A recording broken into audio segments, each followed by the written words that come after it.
Le réveil entre minuit et 3 heures. Que faire?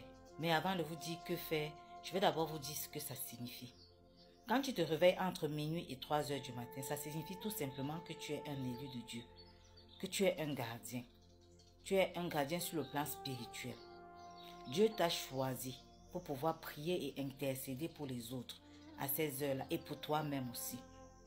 Ce sont les heures pendant lesquelles, dans les temps bibliques, les prêtres et les prophètes se réveillaient pour prier et intercéder pour le peuple. Ce sont des temps qu'on appelait à ce moment-là les veilles de la nuit. Et de minuit à 3 heures du matin, on appelait ça la troisième veille de la nuit. C'est mieux pour nous de nous renseigner sur les différentes veilles de la nuit parce que les veilles de la nuit sont très importantes lorsque nous prions. Quand nous prions, il faut que nous puissions identifier les heures pendant lesquelles l'ennemi pourra facilement nous attaquer. Parce que l'ennemi attaque à tout moment, mais il y a des heures où les portes sont ouvertes sur le plan spirituel et pendant ces heures-là, l'ennemi attaque et nous atteint facilement. Et c'est aussi pendant ces heures-là que le Seigneur nous réveille pour nous pousser à prier, pour contrecarrer les plans de l'ennemi. La troisième veille de la nuit, l'ennemi lance les sorts. On appelait ça l'heure des sorcières. C'est la veille la plus dangereuse. Ce qui se passe maintenant sur le plan spirituel, vous ne pouvez pas le voir avec vos yeux physiques. L'Éternel vous réveille donc pour que vous puissiez agir sur le plan physique pour bloquer cela. Mais lorsque l'Éternel nous réveille, qu'est-ce que nous faisons? On dort. Ézéchiel 22, verset 30. Il dit, « Je cherche parmi eux un homme qui élève un mur, qui se tienne à la brèche devant moi en faveur du pays afin que je ne le détruise pas, mais je n'en trouve point. » Et nous nous rendons compte que l'Éternel cherche, il nous cherche, mais il ne nous trouve pas. Parce qu'au moment où il nous réveille, on va scroller sur les réseaux, on ne prie pas, on ne comprend pas ce que l'Éternel nous dit, alors que l'Éternel nous a choisis comme gardiens. Si tu ne te tiens pas à la brèche, ton inhabilité à te tenir à la brèche va causer beaucoup de catastrophes.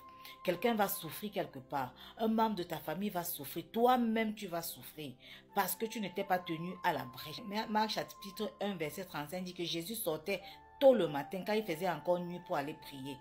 Si Jésus lui-même sortait pour aller prier, qui sommes-nous pour ne pas nous réveiller et prier? C'est le moment pour nous de prendre à main la restauration de nos vies, la restauration des membres de nos familles, la restauration de tous les domaines de nos vies, récupérer tout ce que le diable a volé dans ta vie. C'est à travers ces prières-là, cette veille de la nuit qu'il faudra le faire. Jean 10, 10. Le diable ne vient que pour voler, détruire. Mais Dieu est là pour veiller sur nous. Parce que Psaume 121, verset 4 dit que l'Éternel ne sommeille, il ne dort pas, il veille sur nous. Et c'est pour ça qu'il nous réveille, afin que nous aussi nous participions maintenant au travail qu'il est en train de faire dans nos vies. Parce que lui-même, il ne sommeille ni ne dort. Psaume 121, verset 4, il dit qu'il ne sommeille ni ne dort, celui qui nous garde. Nous aussi, nous devons nous réveiller pour pouvoir participer à notre protection. C'est ce que le Seigneur attend de nous. Éphésiens 5, verset 14, il dit « Éveille-toi, toi qui dors. Réveille-toi d'entre les morts et Christ t'éclairera. » Le sommeil est apparenté à la mort. Là, qu'est-ce que tu dois faire? Tu sais déjà pourquoi tu t'es réveillé. Maintenant, qu'est-ce que tu dois faire? Tu dois te tenir sur la tour. Comme Habakkuk chapitre 2, verset 1. J'étais à mon poste et je me tenais sur la tour. Je veillais pour voir ce que l'Éternel me dirait et ce que je répliquerais après ma plainte. Lorsque nous avons donc fini de nous plaindre, Seigneur, ceci ne va pas. Seigneur, Seigneur, Seigneur, écoutons donc Dieu. Nous tenons-nous à la tour et écoutons Dieu. Quand nous nous réveillons donc entre minuit et 3 heures, tenons-nous à la tour, écoutons Dieu. Lorsque tu te réveilles donc à ce moment-là, ce que tu dois faire, c'est quoi? Déclarer les Écritures. Tu lis, tu déclares les promesses de l'Éternel, tu les déclares. Prie en esprit. Si tu as été baptisé par le Saint-Esprit, tu pries en esprit. Romains 8, verset 26 dit que l'Esprit nous aide à prier. Donc nous devons prier en esprit. Écrire les rêves. Écrire cela, avoir un journal des rêves au chevet de notre lit. Déclarer les promesses de l'Éternel et maintenant laisser le Saint-Esprit nous guider dans les prières. Continuer à prier pour nous, intercéder pour nos enfants, intercéder pour nos époux, pour le travail, pour ces collègues qui t'embêtent, intercéder pour toutes ces personnes et le Saint-Esprit prendra le relais. Soyez abondamment bénis. Tu te réveilles souvent entre 3h et 5h du matin. Si ça t'arrive régulièrement, il faut que tu comprennes. Le Seigneur veut agir dans ta vie. C'est une porte, une grande porte ouverte. Il veut faire entrer beaucoup de choses dans ta vie à travers cette porte-là. Quand tu te réveilles entre 3h et 5h du matin, il y a l'heure chronologique que nous voyons là en journée 13h, 14h, matin, midi, 6h, 5h, etc. Mais il y a l'heure divine, c'est-à-dire l'heure à laquelle le Seigneur veut agir. Quand c'est l'heure, ton heure divine, où le Seigneur décide d'agir dans ta vie, à ce moment-là, il va te réveiller entre 3h et 5h du matin. Pour lui maintenant, pour que tu participes à ton éclosion, pour que tu participes à la mise en place de ce qu'il veut faire dans ta vie.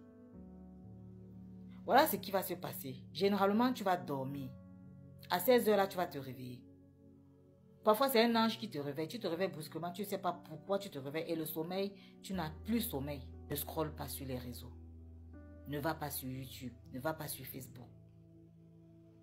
Ferme les yeux. Et tu dis à Dieu, Seigneur, que veux-tu me dire? Qu'est-ce que je dois faire? Et tu vas commencer déjà à prier. Si tu ne sais pas sur quoi tu dois prier à ce moment-là, prie pour tes besoins, prie pour ton entourage, prie pour tes parents, prie pour tes enfants, prie pour ton mari, prie pour ton travail, prie pour ta maison, prie pour ton voisin, prie pour n'importe quoi. Parce que la vraie raison pour laquelle tu vas prier arrivera pendant que tu seras en train de faire l'intercession là. Parce qu'à un moment, tu vas voir, le Saint-Esprit va t'attraper. Et tu vas commencer soit en parler en langue, tu vas parler en langue, tu vas parler en langue. Tu vas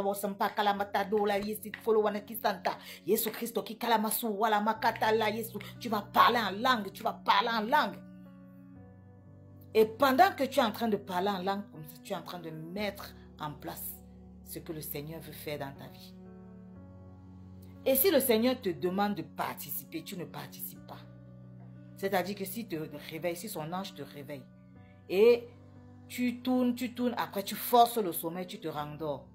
Il va faire ça aujourd'hui, il va faire ça demain, il va faire ça après-demain. Tu vas continuer à dormir. Et il faut savoir que plus tu dormiras, plus la situation dans laquelle tu te trouves va perdurer. Et tu vas dire à ce moment-là, tous les jours je prie et Dieu ne répond pas, il n'écoute pas mes prières. Il écoute tes prières, il a fait sa part. Fais ta part. Quel est le sacrifice que tu fais? Sacrifie ton sommeil. Si tu sacrifies ton sommeil pour avoir une vie meilleure demain, c'est pas mauvais. Sacrifie ton sommeil. Le sommeil même que tu dormiras à ce moment-là sera un mauvais sommeil. Puisque quand l'ange t'aura réveillé et que tu n'auras pas participé, s'il part, c'est le malin qui va t'attaquer. Et après ça, tu vas commencer à faire des cauchemars. Tu ne dormiras plus bien. Qu'est-ce que tu veux? Si tu veux que Dieu exauce tes prières, sacrifie quelque chose. Abraham avait sacrifié quoi? Il avait quitté son pays, sa nation, pour partir là où Dieu lui a demandé de partir. Il ne savait même pas où il allait. Il a sacrifié sa famille, il a sacrifié ses richesses, parce qu'en partant, il n'a emporté presque rien. Pour aller là où il ne connaissait même pas. Et après, lorsqu'il a eu son fils, qu'est-ce que Dieu a encore fait? Dieu lui a encore demandé de sacrifier cet enfant, cet unique enfant qu'il avait.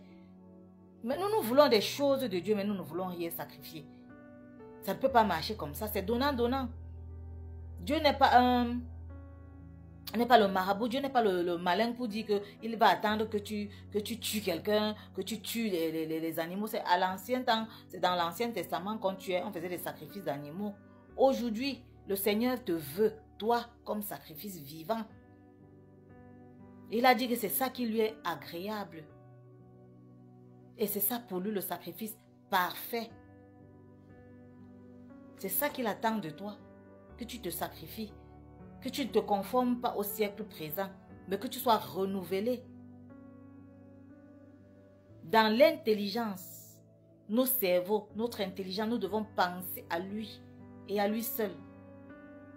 C'est lorsque nous avons renouvelé notre intelligence que nous sommes connectés à lui. Et c'est à partir de ce moment-là que nous savons quelle est sa volonté parfaite. Donc quand il te réveille entre 3 heures et 5 heures, c'est pour que tu prennes possession de tes portes, des portes de ta vie. Que tu fasses des prières d'autorité. Que tu te lèves pour la guerre, pour des prières de combat. Pour cette situation qui te gêne tant. Pour ce qui ne marche pas dans ta vie. Pour tes enfants qui sont délinquants et qui ne t'écoutent pas. Pour ce travail que tu cherches et qui ne marche pas. Pour ce commerce que tu fais et qui ne marche pas. Pour ces maladies à récurrence dans la maison. Pour ces difficultés. Pour ce mari qui te donne des maux de tête et qui n'arrive pas à faire la volonté de Dieu, à le suivre. Pour cette personne qui est infidèle et mal éduquée. Pour toutes ces situations, pour tout ce qui te dérange. Quand le Seigneur te réveille, c'est qu'il a décidé d'agir. Maintenant, participe. Participe.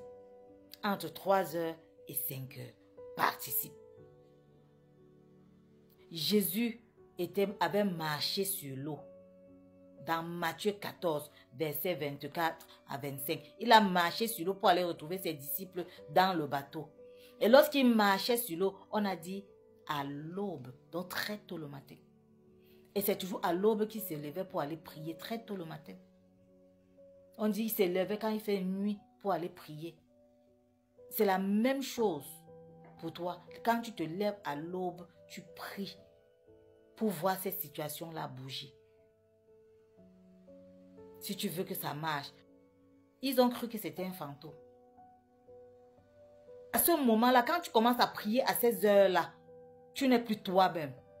La puissance de Dieu qui agit en toi fait disparaître ton corps pour que ton esprit prenne le dessus. Et c'est ton esprit qui parle à l'esprit de Dieu. À ce moment-là, vous parlez esprit à esprit et vous vous comprenez. Maintenant, si ton âme, ton corps ne comprennent pas, ils vont seulement voir ça se réaliser devant eux. Parce que vous avez traité esprit à esprit. La parole de Dieu dit que les vrais adorateurs l'adoreront en esprit et en vérité. Si tu ne peux pas connecter ton esprit à l'esprit de Dieu, tu perds ton temps.